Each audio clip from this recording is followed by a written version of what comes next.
Nelson Mandela Bay now facing a massive water crisis. It's understood the Metro storage dam has less than 3% of its water left.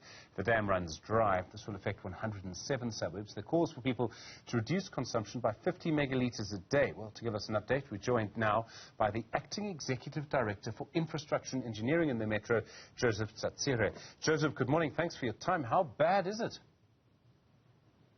Good afternoon to your viewers. It is really bad, and I think there is a likelihood that we're going to face day zero in the next 100 days or so.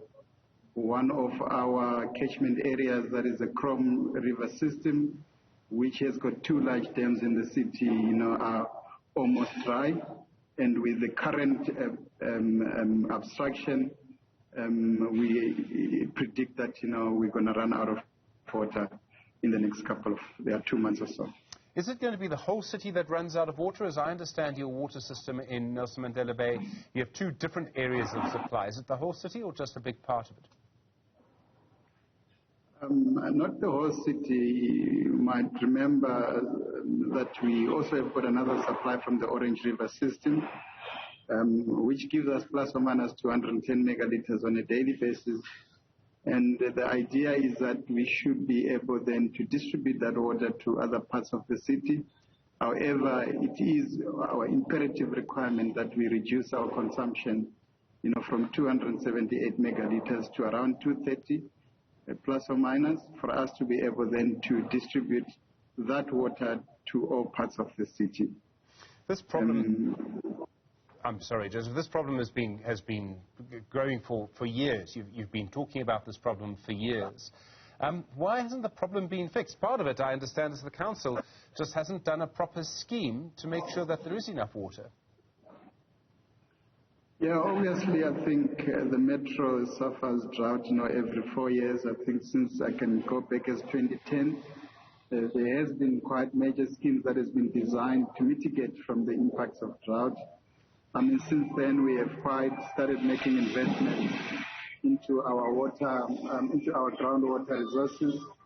And this has actually assisted the Metro currently because some of them are now coming on board. You might also remember the Noika duct treatment works, which has been delayed for quite some time. We have now started commissioning, the phase 3 that is maximizing it to get 210 megalitres on a daily basis.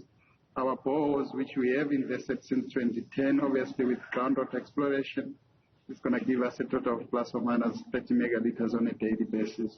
And I think all these augmentation interventions are going to come handy, probably around August, September this year, and we should find that water in the grid system.